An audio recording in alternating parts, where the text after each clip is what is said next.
ഈ DGP-യുടെ ഒരു നിയമനം പ്രതിപക്ഷമൊക്കെ വലിയ വിവാദമാക്കുന്നുണ്ട്. കൂത്തുപറമ്പ് വെടിവെപ്പിന് ഉത്തരവിട്ട ആളെയാണ് DGP ആക്കിയത്, രക്തസാക്ഷികളെ മറക്കുന്നൊക്കെയാണ് വിവാദം. പോലീസ് പ്രമോഷനും പോലീസ് നിയമനവും അതിൻ്റെ നിയന്ത്രണങ്ങളും അതിൻ്റെ ഉന്നതാധികാരത്തിലുള്ള സ്ഥാനത്തുള്ളവരെ നിയമിക്കാനും പ്രത്യേക DGP, IG തുടങ്ങിയിട്ടുള്ള രംഗങ്ങളിലൊക്കെ നിയമിക്കാനുള്ള അധികാരം ഗവൺമെൻറ്റിനുള്ളതാണ്. അതിലൂടെ നിയമങ്ങളും ചട്ടങ്ങളുമുണ്ട്, പരമ്പരാഗതമായിട്ടുള്ള നടപടിക്രമങ്ങളുണ്ട്. ആ നടപടികൾക്കനുസരിച്ച് മാത്രമേ ഏത് ഗവൺമെൻറ്റിനും നിശ്ചയിക്കാൻ പറ്റൂ.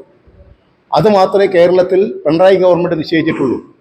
പിന്നെ ഇതിനെക്കുറിച്ച് വിമർശിക്കാൻ എന്ത് ധാർമ്മിക അധികാരമാണ് കോൺഗ്രസിനും UDF-നും ഉള്ളത്? കൂത്തുപറമ്പിൽ മാത്രമല്ല, നാടാകെ അടിയും വെടിവെപ്പും ഭീകരതയും. കൂത്തുപറമ്പിൽ 5 പേരെ വെടിവെച്ചു കൊന്നു ഓൺ ദ സ്പോട്ട്. സഖാ പുഷ്പൻ വെടിയേറ്റ് മരിച്ചു. എത്ര കാലം കിടന്നിട്ടാണ് മരിച്ചത്? ആരാ ഉണ്ടാക്കിയത്? UDF അല്ലേ?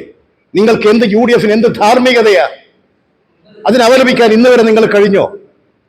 നിങ്ങൾ ആ കൊലപാതകങ്ങളോടൊപ്പമല്ലേ? ഇപ്പം കുറച്ച് നീതിന്മാർ ഇറങ്ങി പുറപ്പെട്ടിരിക്കുന്നു.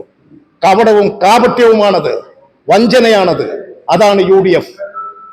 എന്തായാലും ഈ കൂത്തുപറമ്പ് വെടിവെപ്പ് എന്ന് പറയുമ്പോൾ ഒരു വൈകാരികമായ ഒരു പ്രശ്നം ഇല്ലേ? കൂത്തുപറമ്പ് വെടിവെപ്പ് മാത്രമല്ല, എല്ലാ വെടിവെപ്പും വൈകാരികത തന്നെയാണ്.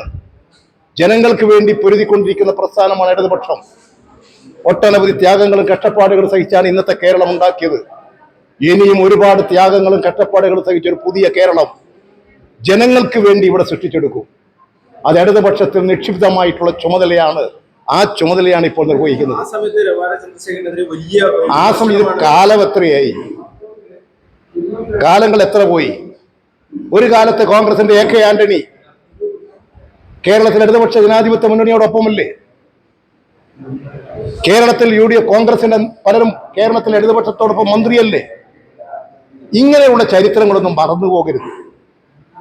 ഇടതുപക്ഷത്തെ വിമർശിക്കാനും ഇടതുപക്ഷത്തെ കുറ്റപ്പെടുത്താനും അതിന് മാന്യത നടിച്ച് നടക്കരുത്. അതേ അവരോട് ഞങ്ങൾക്ക് പറയാനുള്ളൂ.